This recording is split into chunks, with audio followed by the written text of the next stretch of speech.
In this video, I'll teach you the chapter Water Resources. पानी तो अर्थ में 3/4 है, 3/4 हिस्सा पानी से कवर्ड है। फिर भी हम लोग क्यों बोलते हैं कि पानी का क्राइसिस हो गया? क्योंकि ये हम लोगों को पता है कि जो फ्रेश वाटर है वो बहुत कम है।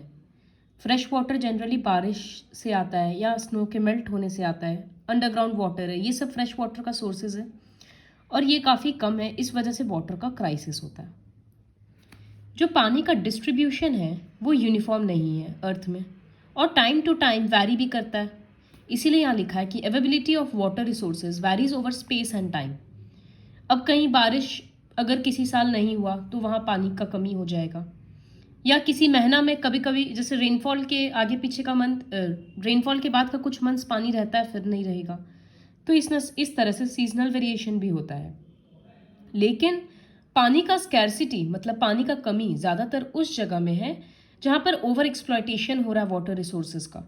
जैसे एग्रीकल्चर में बहुत ज़्यादा पानी अगर यूज़ किया जा रहा है या इंडस्ट्रीज़ बहुत ज़्यादा यूज़ करते जा रहे हैं, तब वहाँ पर वाटर का क्राइसिस होता है। Water scarcity may be an outcome of large and growing population. Obviously population बढ़ते जा रहा है तो लोगों का ज़रूरत पानी का बढ़ते जा रहा है और सबको इक्वल एक्सेस नहीं मिलता है पानी का। तो इन सब की वजह से पानी का स्कैरसिटी हो रहा है।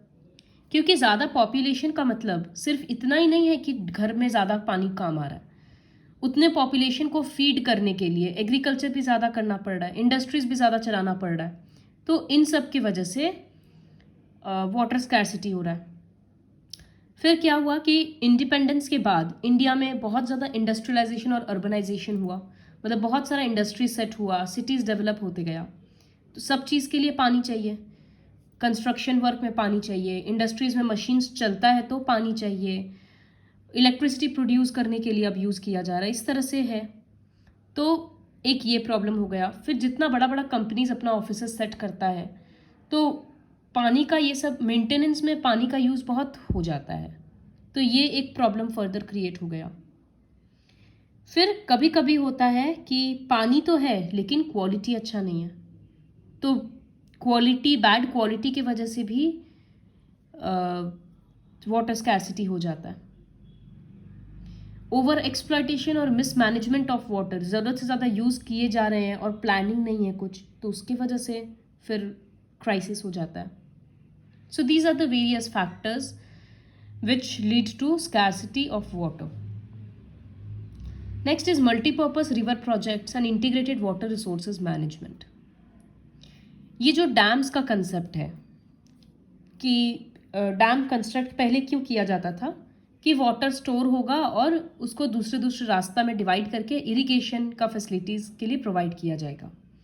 लेकिन बाद में पानी सिर्फ इरिगेशन के लिए नहीं, इलेक्ट्रिसिटी जनरेट करने के लिए भी काम में लिया जाने लगा, इंडस्ट्रियल यूज़ में लिया जाने लगा, फ्लड को कंट्रोल करने के लिए, रिक्रिएशन के लिए मतलब आसपास घूमने का एरिया बन गया, फिश ब्रीडिंग के लिए, इन सब का भी यूज़ हो गया डैम्स का।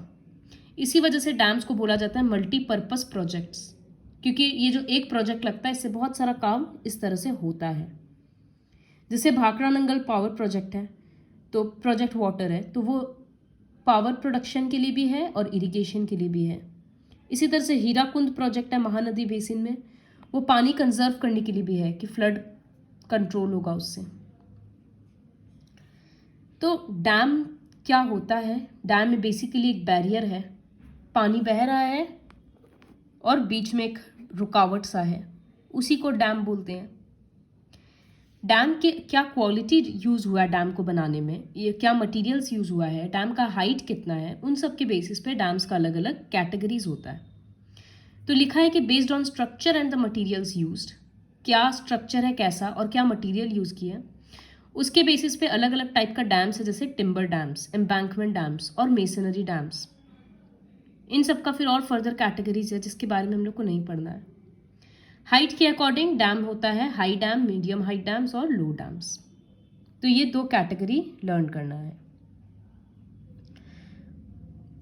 जवाहरलाल नेहरू इंडिया जब इंडिपेंडेंट हुआ तब जाकर उस टाइम पे वो बोलते थे कि dams temples of modern India है, मतलब मॉडर्न इंडिया के लिए वो मंदिर जैसा है। क्योंकि उनको लगता था कि डैम्स कंस्ट्रक्ट करने से एग्रीकल्चर इम्प्रूव होगा, जिससे विलेज लाइफ इम्प्रूव होगा, इंडस्ट्रियलाइजेशन रैपिड होगा, इस तरह से। तो प्रॉब्लम क्या है फिर? अगर सब चीज़ डैम का एडवांटेज ही है तो डैम्स में फिर प्रॉब्लम कहाँ आ रहा है? तो उसका भी बहुत सारा अलग अलग है। Regulating and damming of reverse affect there natural flow, causing poor sediment flow and excessive sedimentation at the bottom of the reservoir, resulting in rockier stream beds and poor habitat for the aquatic life। ये पूरा एक point है। क्या बोला जा रहा है basically कि जब एक नदी को रोक के डैम बनाया जाता है तो पानी का बहाव नेचुरल कम जाता है। अब उसकी वजह से क्या होगा? सपोज ये नदी बह रहा था, यहाँ डैम बनाकर पानी को रोक दिया गया, तो आगे पानी कम पड़ जाएगा ना, तो जिसकी वजह से जो स्ट्रीम्स है उसमें पत्थर ज़्यादा हो जाएगा, पानी कम जाएगा। तो एक्वेटिक लाइफ इससे बहुत इफेक्ट होता है। फिर और जो सेडिमेंट वगैरह है वो सब यहाँ पर जमते जाएगा, वो मिनरल सारा डिपॉजिट होते जाएगा, तो इसका बेड ऊंचा होते जाएगा। Dams also fragment rivers, making it difficult for aquatic fauna to migrate. एक नदी का फ्लो डैम कम कर देता है और उसको डिवाइड कर देता है। फिर इस तरह से वो रास्ता डिवाइड हो जाता है ताकि अलग अलग जगह जाए। तो जो फिशेज या और भी दूसरा एक्वेटिक एनिमल्स है जो माइग्रेट करता था किसी किसी सीजन में, अब पानी के कम हो जाने की वजह से वो लोग दूर दूर जा नहीं पाता, तो माइग्रेशन में फ़र्क पड़ता है। ये जो रिजर्वायर्स हैं that are created on the flood plains also submerge the existing vegetation. आसपास जो जंगल वगैरह होता है तो बड़ा बड़ा पेड़ तो काट दिया जाता है, जो छोटा मोटा घास वास होता है, बुशेज होता है, उन सबको काटते नहीं है, तो पानी के अंदर वो सड़ते रहता है, जिसके वजह से हार्मफुल गैसेस रिलीज होता है। फिर इतने लोगों को शिफ्ट करना पड़ता है, आसपास का पूरा विलेज खाली करवाना पड़ता है, तो इतने लोगों को नए रहने का जगह दो, और कभी गवर्नमेंट ये काम सक्सेसफुली कर नहीं पाता, तो रिहैबिलिटेशन का प्रॉब्लम होता है। तो इतना सारा प्रॉब्लम्स है एक डैम का कंस्ट्रक्शन के पीछे। और अगर डैम बन भी जाए तो फ़ायदा किसको होगा? प्रॉब्लम तो गांव वालों को हो रहा है आसपास का, तो फ़ायदा क्या उन लोगों को मिलता है? नहीं, फ़ायदा मिलता है बड़े बड़े फार्मर्स को, बड़े बड़े लैंड ओनर्स को, या बड़े बड़े इंडस्ट्रियलिस्ट्स को, क्योंकि इलेक्ट्रिसिटी और वाटर तो वही लोग ले लेते हैं। तो यही एक बहुत बड़ा प्रॉब्लम है कि जिन लोगों को अगर आसपास का एरिया में गरीब लोगों को फ़ायदा हो तब तो सोचा भी जाए, बल्कि उन लोगों को तो प्रॉब्लम होता और फ़ायदा किसी और को हो रहा है। इस वजह से अगर एक डैम बनता है तो बहुत लोग रेजिस्ट करते हैं। Irrigation has also change the cropping pattern of many regions. ज़्यादा से ज़्यादा इरिगेशन फैसिलिटीज़ मिल रहा है तो फार्मर्स क्या करते हैं? उस तरह का क्रॉप्स ज़्यादा उगा रहे हैं जो पानी यूज़ करे, तो क्योंकि उन लोगों को पानी का कमी तो अभी दिख नहीं रहा, तो इस वजह से ज़्यादा पानी यूज़ होते जा रहा है, तो सॉइल का सैलिनिटी बढ़ते जा रहा है, अंडरग्राउंड वाटर कम होते जा रहा है। In Gujarat, the Sabarmati Basin farmers were agitated and almost caused a riot over the higher priority given to water supply in urban areas, particularly during droughts. कितने सारे स्टेट में या मोस्टली यही देखा जाता है कि पानी ज़्यादा से ज़्यादा, अगर पानी का कमी हो गया तो शहर में पानी दे देते हैं और छोटे छोटे विलेजेस में या छोटे छोटे टाउन्स में पानी का क्राइसिस हो जाता है।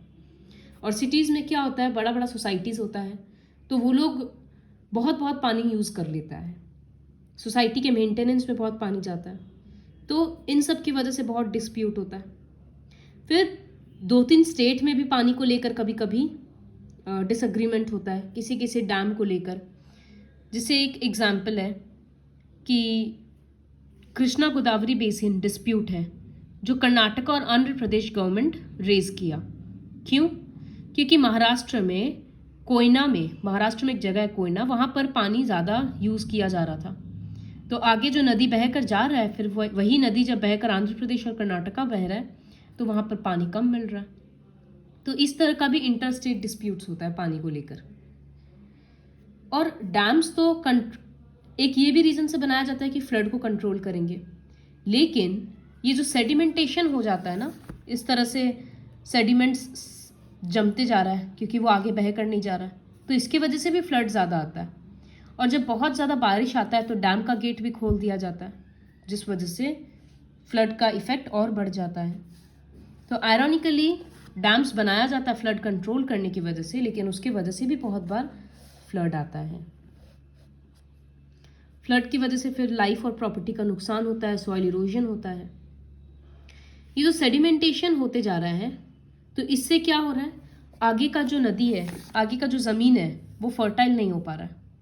ऐसे तो सेडिमेंट बह बह के आसपास जमते जाता तो आसपास का एरिया फर्टाइल हो जाता, लेकिन अब ये जो सारा मिनरल्स है ये एक ही जगह पे जमा हुआ रह जा रहा है, जिसके वजह से आगे का फर्टिलिटी कम हो जा रहा है। तो इस तरह का बहुत सारा प्रॉब्लम्स है मल्टीपर्पज रिवर वैली प्रोजेक्ट्स के पीछे। Next topic is rain water harvesting. तो अगर ये डैम्स फायदेमंद नहीं है तो पानी बचाने के लिए क्या करना चाहिए, तो बल्कि बेस्ट ऑप्शन है रेन वाटर को हार्वेस्ट करना चाहिए। इसमें नुकसान कुछ नहीं है और फ़ायदा ही फ़ायदा है। रेन वाटर को अलग अलग तरह से सेव किया जा सकता है, जैसे इस तरह से छत में जो पानी जमा हो रहा है वो पाइप के थ्रू इस टैंक में आ जा रहा है। अब ये हैंड पंप अंदर से भी पानी ले रहा है और इस टैंक से भी ले सकता है, तो ये रेन वाटर यूज़ होते जा रहा है ना। या इस तरह का कोई टैंक या वेल, ये एक वेल है जिसमें वो रेन वाटर भी जाकर गिर रहा है, तो वेल का पानी रिचार्ज होते जा रहा है। इस तरह का स्ट्रक्चर बल्कि हर घर में होना चाहिए, ताकि तब तो डैम का ज़रूरत नहीं पड़ेगा वाटर कंजर्व करने के लिए। ये बहुत इफ़ेक्टिव वे है रेन वाटर हार्वेस्ट करने का। ये सब एंशियंट इंडिया में था। पहले के ज़माने में लोग ये सब चीज़ बहुत ज़्यादा कंस्ट्रक्ट करके रखते थे। फिर धीरे धीरे जैसे जैसे मॉडर्नाइजेशन होते गया, लोग मॉडर्न घर में बनाते गए, तो ये सब कंसेप्ट सब भूलते गए। आज भी बहुत जगह इस टाइप का स्ट्रक्चर है, लेकिन वो मेंटेन्ड नहीं है, जिसकी वजह से यूजलेस हो रखा है। In hills and mountainous regions people built diversion channels like guls और कुल्स। लोग नदी को छोटे छोटे हिस्सा में डिवाइड करते थे नेचुरली, ताकि दूसरे दूसरी जगह पे पानी जा पाए। Roof top rain water harvesting किया जाता था, मतलब छत में रेन वाटर इस तरह से स्टोर किया जाता था छत का पानी को, ताकि वो बाद के काम में आ पाए। In the flood plains of Bengal people built inundation channels. Inundation channel मतलब एक जगह पे अगर बहुत पानी है तो वहाँ से दूसरे दूसरे रास्ता में पानी भेजा जा रहा है। तो इस तरह से बंगाल के लोग करते थे कि जहाँ फ्लड एरिया है, जहाँ बहुत पानी है, वहाँ से दूसरे दूसरे फील्ड्स में पानी भेजने का जुगाड़ लगाते थे, ताकि फ्लड भी ना आए, दूसरी जगह इरिगेशन भी हो जाए। Arid and semi arid areas में एग्रीकल्चरल फील्ड्स को कन्वर्ट कर दिया जाता था into rain fade storage structure. मतलब वहाँ बारिश का पानी, जब बारिश होता था तो वो इस तरह का स्ट्रक्चर बनाया जाता था कि बारिश का पानी जमा हो जाए। तो पानी जमेगा तो फिर वो धीरे धीरे सॉइल के अंदर जाते जाएगा, तो अंडरग्राउंड वाटर रिचार्ज होगा, सॉइल भी मॉइस्ट होगा। इस तरह का स्ट्रक्चर को जैसलमेर में खादिन बोलते हैं और राजस्थान के दूसरे पार्ट में जोहाद। तो इस तरह का जो लोकल या एंशियंट इंडिया का स्ट्रक्चर्स था, बल्कि यही सब ज़्यादा इफेक्टिव था।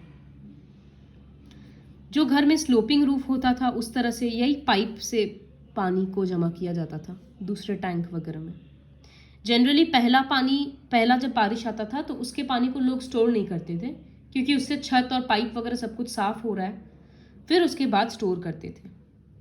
इस तरह का जो टैंक बड़ा बड़ा होता है उसको टंका बोलते थे। जनरली ये सब राजस्थान वगैरह में अंडरग्राउंड होता था या ग्राउंड फ्लोर में इस तरह का टैंक्स होता था। इसके आसपास या इसके नीचे अंडरग्राउंड रूम भी लोग बनाते थे कि ऊपर पानी रहेगा तो नीचे का रूम ठंडा रहेगा। तो रेन वाटर को पार्लर पानी बोलते थे। इस तरह का यूज़ बहुत ज़्यादा कॉमन था। फिर राजस्थान में ये सब चीज़ क्यों बंद हो गया? क्योंकि राजस्थान में जब कैनल बन गया तो उसकी वजह से बहुत लोगों का प्रॉब्लम सॉल्व हो गया। लेकिन आज भी बहुत लोग ये टंकास वगैरह मेंटेन करते हैं, क्योंकि उनको टैप वाटर अच्छा नहीं लगता, आदत हो गया रेन वाटर पीने का। इन गेंडाथुर, a remote backward village in Mysuru, Karnataka, villagers have installed in their households rooftop rainwater harvesting system. हर कोई अपने घर में rain water harvesting system maintain कर रखा है। नियरली 200 घर में इस तरह का है। तो इन सब से कितना लीटर देखो, 50 litres of water annually collect होता है एक घर से। तो इस तरह से 20 हाउसेस से